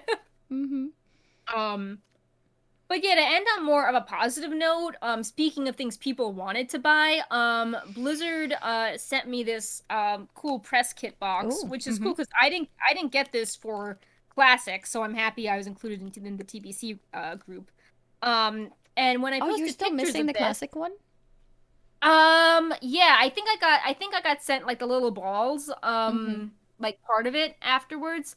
But yeah, when I posted pictures of this press kit, people were very positive and they were like, I would buy this. Like they're like, I don't want to buy these two mounts, but I would love to have, I would pay real money to buy That's a good this box. point. Like, this Yeah. is the thing people want to be buying because it has It's like so cute little true. collectibles. Yeah, because you Yeah. have the physical little pieces in it. You have the puzzle, you have Yeah. the magnets, and yeah. And I think it's really cool because it looks like, the actual CD box set. And Mhm. it's like a good nostalgia, For throwback, how instead sure. of building Mhm. CDs, it has, um, like cool stuff in it instead. Mhm. So Mhm. we have pictures of it which we can show, but I can also highlight the kit as well first. Yeah, I'll So you put you open on it full up, for this full screen. yeah. We've got this key art of Illidan and Vash and Kael'thas in the inside flap. And then just to turn it around again, we have the front and the back going over the major features of the expansion. And then on the side, it opens up to have these different packages inside, which we will now Mhm. open. So, yeah. So it also comes with game time, which I'm not going to show because then people will steal code. Um, but You can send it so to the me. first, yeah, the first thing we have are Burning Crusade magnets with Zanger Marsh in the background. Um, and one second. I just got invited to the group call we are doing for the PTR build, which is apparently starting up. Oh, Um, but we have enough staffers, so I do not need to be uh running off the call ASAP. Yay, good thing hiring. this is the last thing we're doing for now. Yeah. So we've got Verissa. Oh, I don't think we have a picture we can show in a few seconds, but yeah, Mhm. we've got these um, Those are the they're just magnets, normal yeah? yeah, these are the magnets. Mhm. So obviously they don't really do well in the light, but Yeah. I'll do a the quick picture thing yeah. after. Yeah. So we've got the 5 magnets, which are cool. Then we have an Outland map jigsaw puzzle. And it does what it says on the tin. I actually did that puzzle There's on stream. It was fun. Oh, nice. So yeah, so Mm-hmm. this is the actual map. And then, we have all the pieces which I've not opened yet because of Bright Paw. But yeah. It's nice how it comes in a box so you can actually like store the pieces. Mm-hmm. Um, and then we have what I think is most fun. We have the coasters and um you can use these for drinks and it comes with the Draenei crest. Mm-hmm. Um this logo, which is not my most favorite logo on Earth. And then the Blood Elf crest, which is cool, like the Draenei one. Mm-hmm. So yeah, that, and then the back has the actual cork on it. Mm-hmm. So that is the press kit. And Annie, you can show the Bright Paw pick and the magnets in more detail now. Yep. Here we have some higher quality pictures than we can show with a webcam. Yeah. We got the full box here.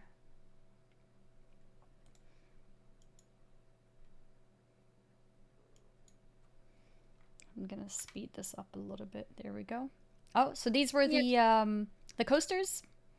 Yep. 3 cork coasters. These are the different magnets. 5 magnetic badges. And this was the whole set with the Burning Crusade map in the background. Wait, Brightpaw picture didn't show up here. I missed it. Oh, Bright Paw. We must have Bright Paw. I worked really hard to do like a nice flat lay and then place him in the center. Oh, he does show up. So, there we go. yay! Yeah. There we go. Yeah, I thought so because I remember adding it. Yeah.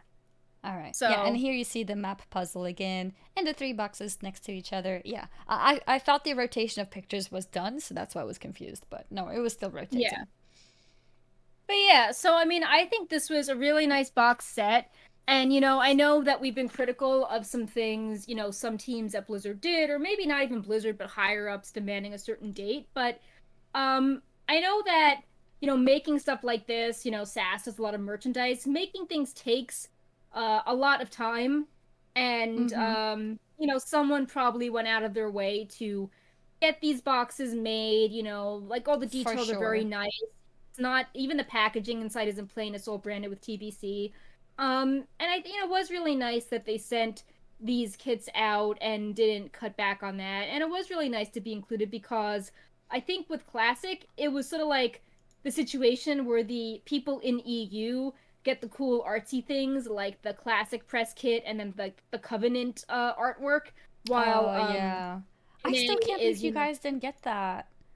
I don't know why they didn't sell those Covenant artwork. Like, they're really pretty. So. I have them in my background if you guys have noted. Wait, let me go full cam for this one. Yeah. This was the... Oh, without the intro. Yeah. Yeah, sorry about that intro. Oh no, I noticed that they're a bit crooked right now. But yeah, the Covenant canvases or art that you can hang up, I got those from Blizzard, and apparently the NA people didn't get it, so that's actually quite sad because I really like them. It's the Shadowlands in Ice Crown. I forgot the name for a second. The Shadowlands look into the sky from Ice Crown, and then you got the 4 Covenants too. And it's actually really cool art. Yeah, I'm surprised they didn't put those on the store. As a similar note, True. Blizzard needs to put more stuff like this on the store and not like. I love the box, even though I don't love the logo. And the only Burning Crusade merch I've seen on the shop is like a pullover that's $70 with that kind of old school logo. And I'm just like, really? Like, I think we need some like fine art for the people that played BC that now have more money, or more that's things. That's a very like good this. point. Like a lot of art. Yeah. A lot of those people with nostalgic feelings would definitely want to buy some art, maybe figurines, and I mean we did have that one figurine. Yeah. I think that would be really fun. I know they're doing that from the Vault series. Like where every month I highlight a different character, like Arthas. They did Overwatch last time. Maybe June is like TBC Illidan themed, but yeah, I'm just sort of like. Just know your audience more. Yeah, or, definitely. Missed I know there's opportunity like a lot of again. red tape with Fanatics, and if there's like third-party supplies, like stuff is delayed with COVID. But yeah, I'm just kind of like, like just I don't know, every time I just see a piece of merchandise with that cheesy looking logo, like my soul just dies a little. Like if you're complaining about Yeah. 70 for the deluxe edition, $70 for a black like shapeless hoodie with that logo is that's also not a good use of my money. But Yeah, yeah, fair enough. Fair enough. like I've received like just so many compliments on this and people saying Mm-hmm. they would spend money on this instead. So, maybe not the same thing if people got this and feel special, but you know, Parts of it. definitely, Yeah. yeah, or people. This really excited people, and I wasn't sure what the reaction would be based on how contentious other things were with TBC, but people really like this. So, Mm-hmm. Mm-hmm. I think it would be interesting to do more, like More physical detail, kind of things. high-end Yeah. numbers. Yeah. Yeah.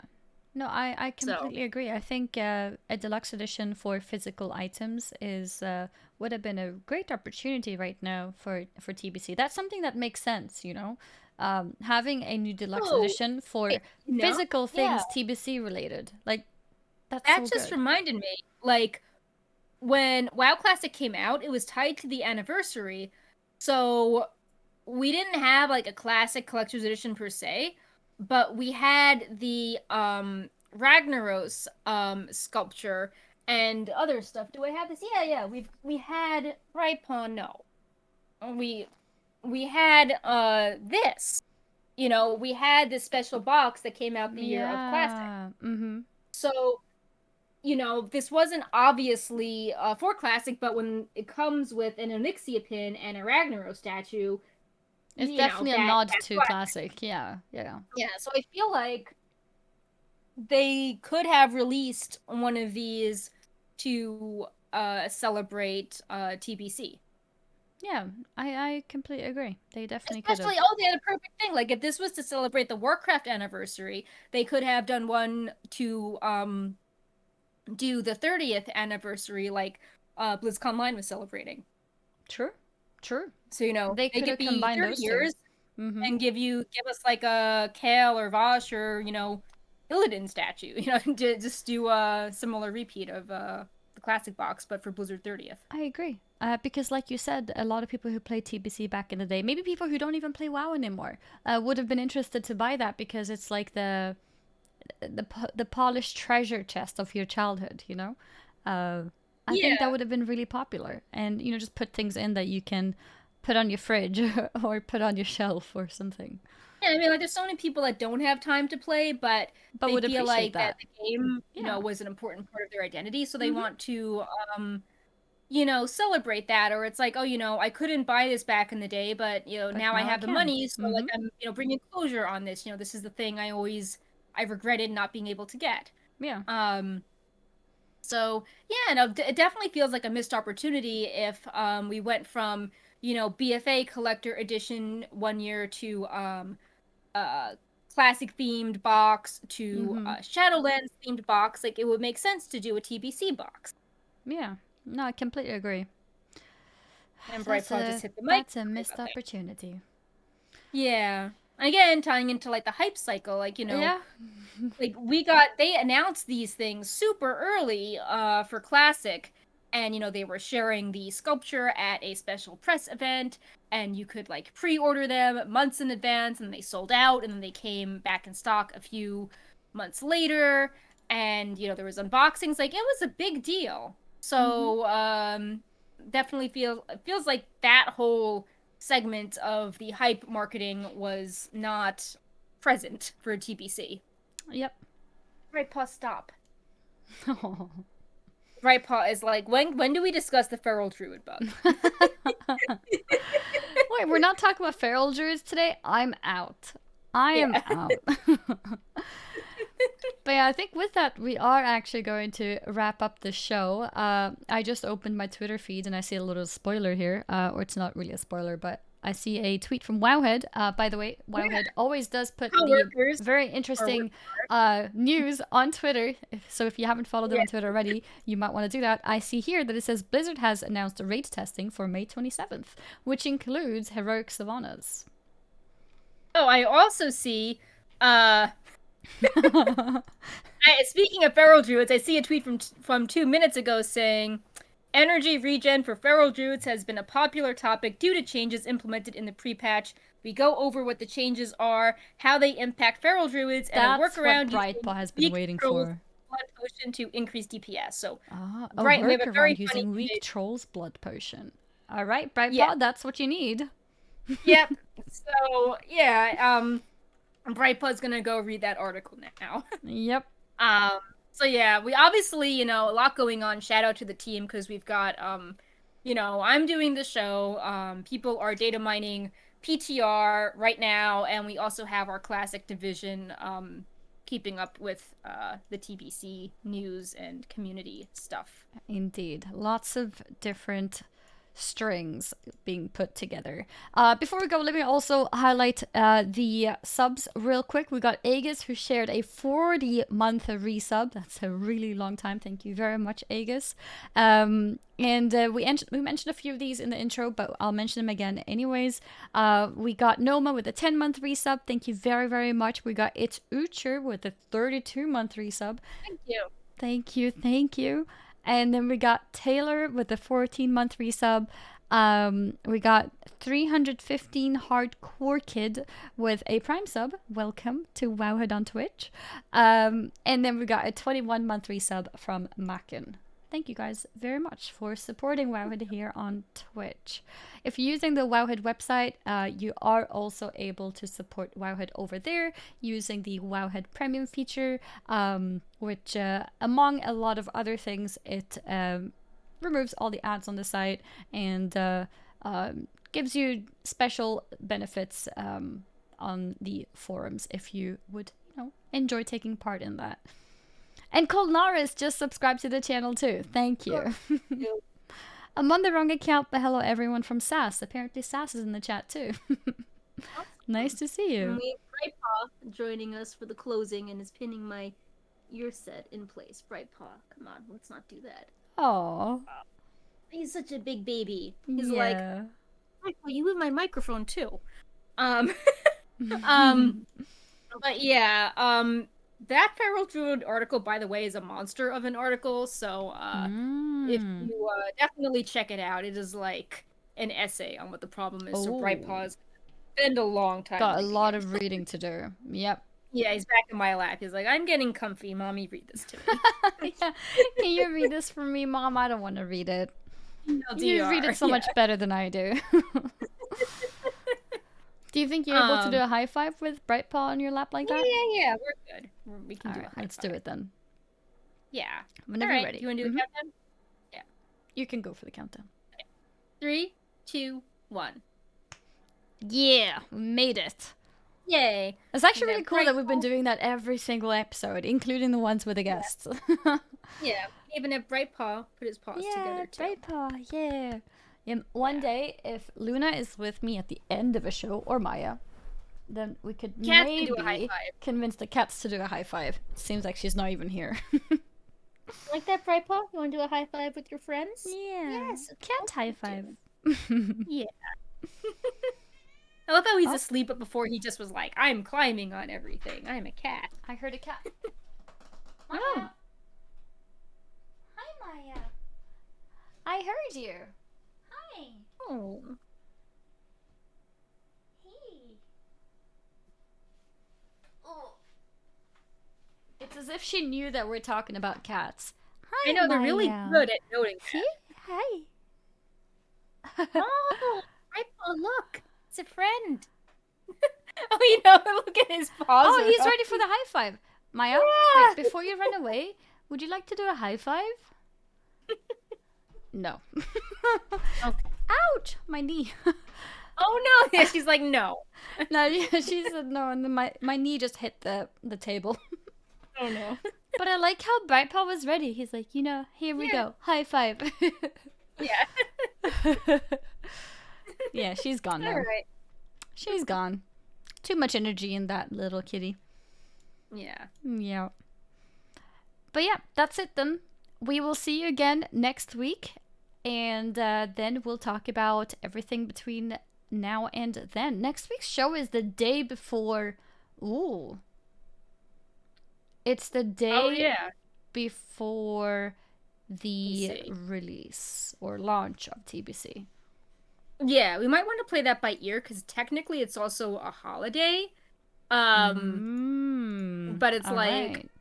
so it's like I don't like if I'm working on the holiday, I might have to like do TBC work. But I might do the show. I need to play it by ear. There also might not be a lot of actual news if it's just like you know, rehashing what that's TBC also true. is, Probably no news between now and then, to be fair. But if there is anything, and if we do a show, you will catch us here on Twitch. Sorry? Maybe there'll be PTR stuff, just seeing all these things pop up. Maybe. Who knows? And yeah, until then, have fun, everyone. And if you are playing in the pre-patch, I hope you are enjoying yourself. And if you're planning to play in TBC, I hope that goes well for you too. And if you're not, that's okay as well. And yeah, have fun, everyone. And thank you guys very, very much for watching. And have fun if TBC if you're playing that. Yeah. Bye, everyone. Bye. Bye.